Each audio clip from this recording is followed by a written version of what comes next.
WWE fans were stunned when Brock Lesnar steamrolled John Cena in the opening match of WrestlePalooza, but according to a new report, that outcome wasn't the original plan. A new update from Bodyslam.net revealed Cena was actually booked to win the match until the decision was abruptly changed just hours before showtime. As of Saturday morning, Cena was still expected to defeat Lesnar in what was being considered one of his final retirement bouts. The decision was ultimately flipped, with WWE opting to give Lesnar the win. With Cena's retirement looming, the company believed a dominant victory for Lesnar would further solidify his standing as a top heel, especially against a fan favorite like Cena. Lesnar's performance was short but devastating. He delivered multiple F5s and left Cena motionless, dismantling the 17-time world champion in a matter of minutes. What was initially set up as a heartfelt farewell for Cena instead turned into yet another crushing Lesnar moment. The last-minute switch has raised questions about how flexible WWE booking is, even when it comes to icons like Cena. On Wrestling Observer Live, Brian Alvarez reported that the WrestlePalooza encounter was not only the final chapter in the Lesnar-Cena saga, but WWE also has no plans for Lesnar to be Cena's rematch. Following the loss, Cena seemed to already have his sights on what's next. Within hours of his social media post, more than 3,000 replies poured in, with fans across the globe clamoring for a dream showdown between the GOAT and the phenomenal one AJ Styles. One excited fan even tagged WWE executive Adam Pearce, urging him to make the match official for Crown Jewel, WWE's next premium live event. Cena's repeatedly said that he doesn't choose his opponents and instead focuses on making the most of whatever WWE books for him. However, the fact that he openly asked fans about Styles may hint that plans for the match are already in motion. Meanwhile, Cena was absent from this week's Raw, but Styles made his presence felt. He took issue with El Grande Americano and asked GM Adam Pearce to help him deal with the issue of how many there were. Styles and Dragon Lee wanted a tag match for next week. Alongside Dragon Lee, Styles pushed for a tag team match to settle the issue, and Pearce made it official for next week. The fallout from WrestlePalooza has now set the stage for multiple storylines to unfold, but the bigger question lingers: should WWE have let Cena walk away with a win in his final battles, or was it right to let Lesnar crush him one last time? And with AJ Styles entering the conversation, is this the perfect final chapter for Cena's storied career? Much like the surprise finish to Cena's match with Brock Lesnar, the WrestlePalooza main event also carried its own share of backstage twists. WWE once again shifted course at the last minute, opting for a clean conclusion rather than the originally pitched swerve. Cody Rhodes closed WrestlePalooza with his hand raised high, walking out with the WWE Championship still in his grasp. But according to new reports, that clean victory over Drew McIntyre was not always the plan. Bodyslam revealed that both Rhodes and McIntyre had pitched an alternate direction behind the scenes. The original idea called for Randy Orton to accidentally cost Cody the championship in the main event. That scenario would have set up Rhodes chasing the title once again, regaining it from McIntyre down the line, only for Orton to turn on him afterward and ignite a fresh rivalry. Ultimately, WWE went with a simpler route. Rhodes retained his title without outside interference or a surprise swerve. The question now is whether WWE missed out by not pulling the trigger on the Orton twist. Would the extra layer of betrayal have made the storyline more compelling, or was keeping Cody's win clean the right call for WrestlePalooza's main event? Roman Reigns has been absent from WWE television since Clash in Paris, but that hiatus is about to end in a major way. WWE officially unveiled the poster for this year's Crown Jewel in Perth, Australia, and positioned front and center is none other than the Tribal Chief himself. The poster confirms Reigns will be featured at the landmark show inside RAC Arena on October 11th. Crown Jewel will mark a historic first as the event moves outside Saudi Arabia for the very first time. WWE is billing it as a blockbuster weekend with a 3-show takeover of Perth that includes Smackdown on October 10th, Crown Jewel on October 11th, and Monday Night Raw on October 13th. With Reigns confirmed for the Perth spectacle, the focus now turns to his next challenger. Should WWE pair him with a brand new face on the big stage, or is Braun Breaker the right opponent to test the Tribal Chief? Obafemi is set to face Trick Williams tomorrow night on NXT in a title-for-title matchup, promising a high-stakes showdown. Speculation is already building around possible interference, with rumors suggesting a TNA invasion could occur during the event. Adding fuel to the fire, TNA's official web store has started selling I'm Team TNA t-shirts, signaling that the battle lines are being drawn. Fans will be watching closely to see if tomorrow night marks the beginning of the invasion. Do you think TNA will make their presence felt on NXT tomorrow, or will Obafemi and Trick Williams settle this one cleanly? Share your predictions in the comments below. Enjoying the video? A quick like goes a long way in helping us grow and deliver more wrestling news you care about. WWE and AEW went head-to-head last week, with WrestlePalooza and All Out taking place on the same night, but a claim from a fan in attendance at All Out in Toronto is sparking major controversy, and if true, it could reveal just how far WWE is willing to go in its battle with Tony Khan's promotion. According to Ringside News, a fan seated in Section 107 at Scotiabank Arena, directly behind the hard camera, said they were suddenly asked to relocate by an AEW staff member after the show began. The fan claims that they, along with around 15 others, were moved to Section 119, which directly faces the hard camera. The real twist came with what they were told next. The fan said a Scotiabank Arena employee informed them that WWE had allegedly purchased the seats in their original section, leaving them intentionally empty so that the broadcast would show a less lively crowd on camera. While the allegation has not been confirmed, the timing has fueled speculation. The two promotions were in direct competition that night, with All Out's main event overlapping the early portion of WrestlePalooza. As previously reported, WWE even shifted the planned main event of Cena vs. Brock Lesnar to the show opener, a move that had many believing it was done to counter AEW's broadcast window. Initially, some assumed Lesnar wanted to leave the arena early, but Fightful reported otherwise, stating that ESPN requested Cody Rhodes vs. Drew McIntyre close out the night to give fans a marquee title match as the main event. This wasn't the only odd story to emerge from the All Out crowd. Another attendee claimed they were forced to give up their floor seats due to an awful odor in the section, causing yet another disruption for fans in the building. As of now, neither WWE nor AEW has commented on the alleged ticket buy situation, and no official proof has surfaced. Still, the story has generated a heavy debate online. If WWE really did buy up seats to leave them empty on camera, does it count as clever strategy in a heated rivalry, or is this proof the war between WWE and AEW is starting to spiral out of control? Monday Night Raw opened with a face-to-face confrontation between Cody Rhodes and Seth Rollins, setting the stage for their upcoming clash at Crown Jewel. The two will meet in a champion versus champion match, and the intensity of tonight's promo made clear that this encounter is built on far more than just titles. Both men revisited their long and storied history, from their battles at WrestleMania to their unforgettable Hell in a Cell war, and even Seth's indirect role in Cody ultimately capturing the World Championship. Rollins made his stance clear, declaring that at Crown Jewel there is only room for one alpha, and in his words, that'll be him by any means necessary.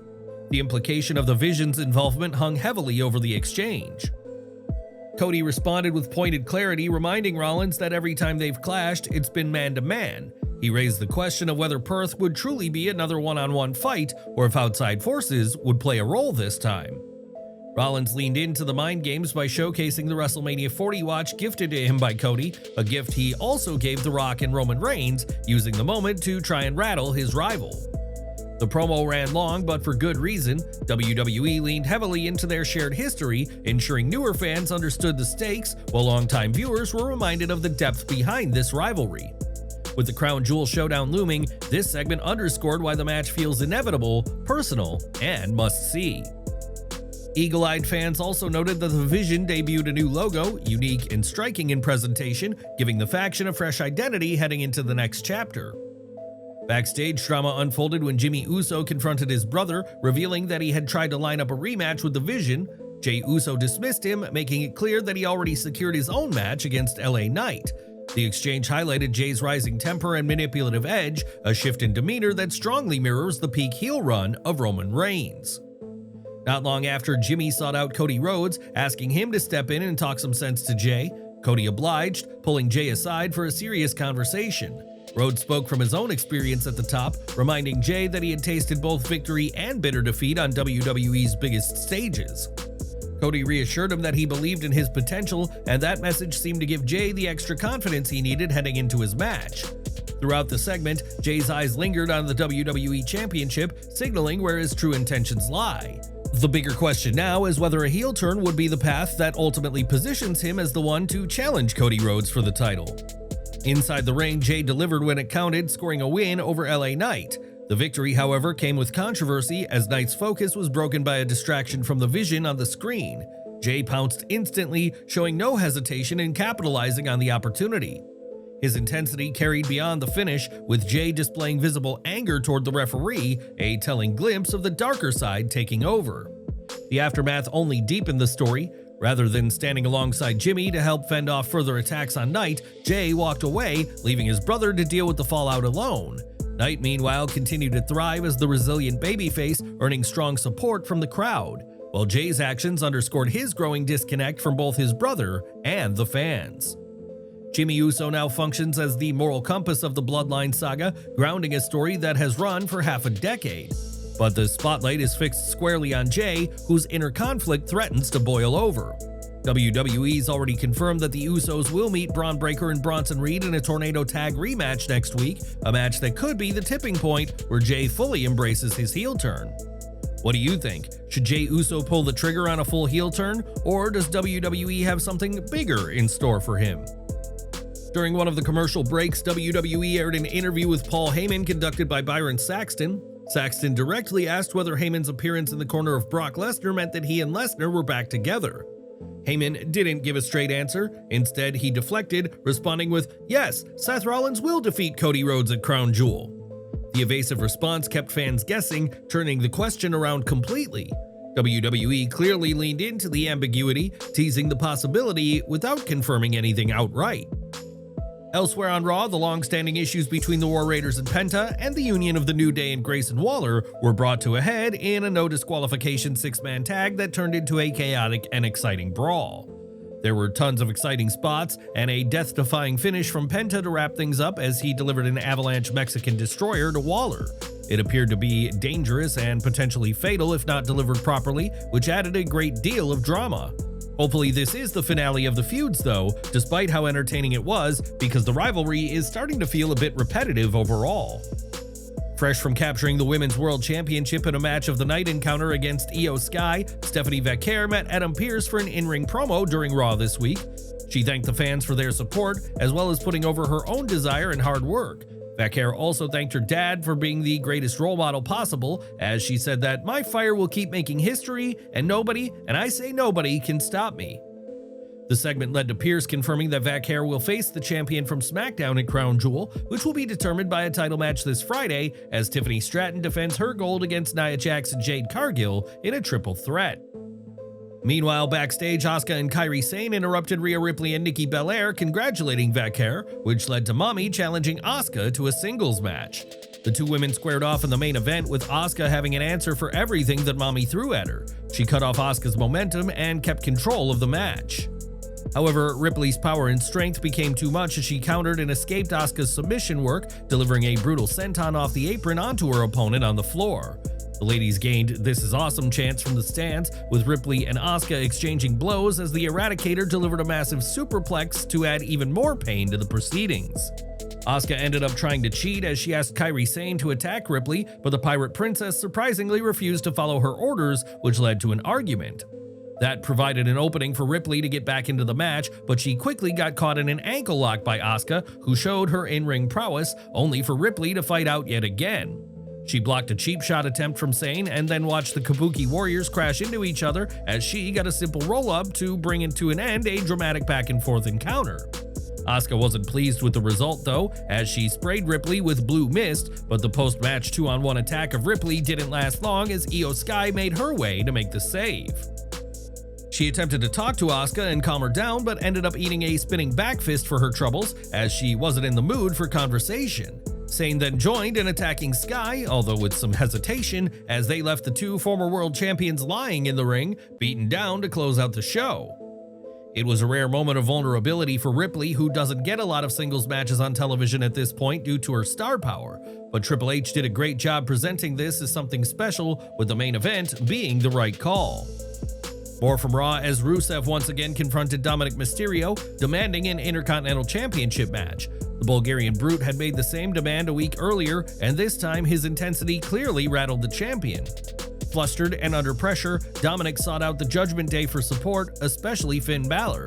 Dominik explained that El Grande Americano was in Mexico and that he needed their backing, but Balor appeared unmoved, dismissing Dominik's concerns after the champion had previously stated he no longer needed the faction. Balor made it clear he didn't care what happened to Dominik, showing no interest in helping him against Rusev. Desperate, Dominik turned to McDonagh. At first, McDonagh also refused to get involved until Roxanne Perez intervened, convincing him to step up. Begrudgingly, JD agreed, only to be blindsided moments later when Dominik announced that McDonagh, not himself, would be facing Rusev on Raw. McDonagh was furious with the setup, but the match went ahead regardless. Rusev dominated, scoring a decisive win. The bigger story, however, came in the aftermath. Dominik had the chance to step in and save JD from Rusev's crushing accolade, yet chose to retreat instead. The hesitation brought Finn Balor into the picture as he ran out to help JD, once again exposing the growing cracks inside the Judgment Day, particularly the mounting tension between Balor and Dominik. Later in the night, the list of challengers for Dominik only grew longer when Penta announced his intention to go after the Intercontinental Championship.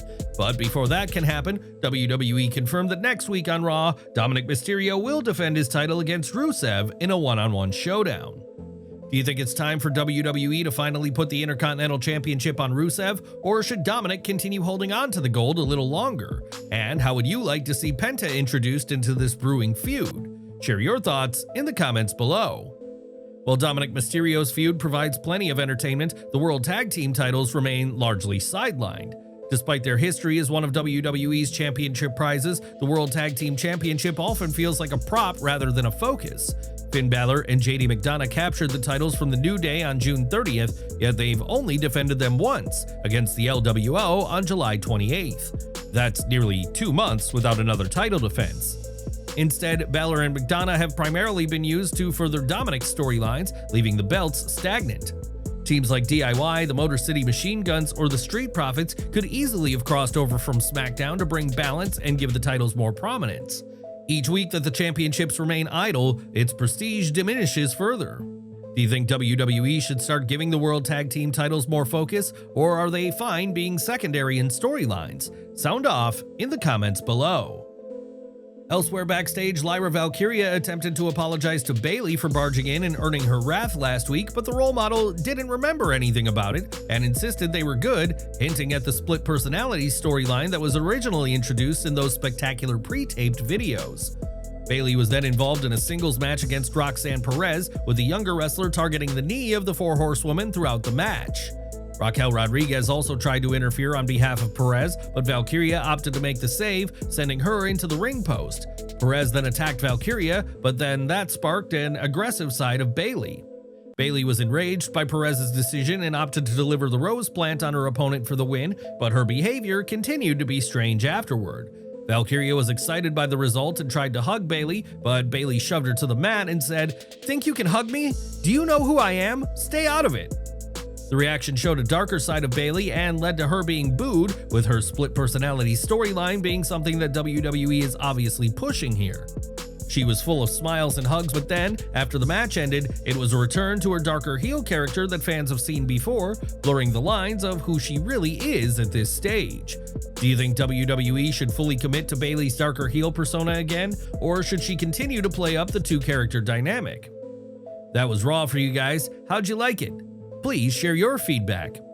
And we're ending with Kevin Nash, as the former WWE champion has revealed some serious health news on his Click This podcast, and fans understandably have concerns. The WWE Hall of Famer announced that he's scheduled for a cardioversion procedure this week to correct an irregular heartbeat. During the discussion, Nash shared that doctors found 3% scar tissue on the back of his heart. He was informed that he could have needed a stent nearly 20 years ago and might have already suffered a heart attack without realizing it.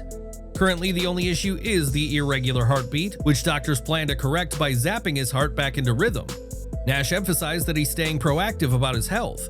He also reflected on his father's autopsy, which revealed multiple heart attacks before the final one, further highlighting the seriousness of the situation. Nash is approaching the procedure head-on, demonstrating the same resilience he showed in the ring. It's a strong reminder that health challenges can affect anyone, no matter how big or strong. We wish Kevin Nash a smooth and safe recovery as he goes through this procedure. Fans everywhere are hoping for the best and sending their support.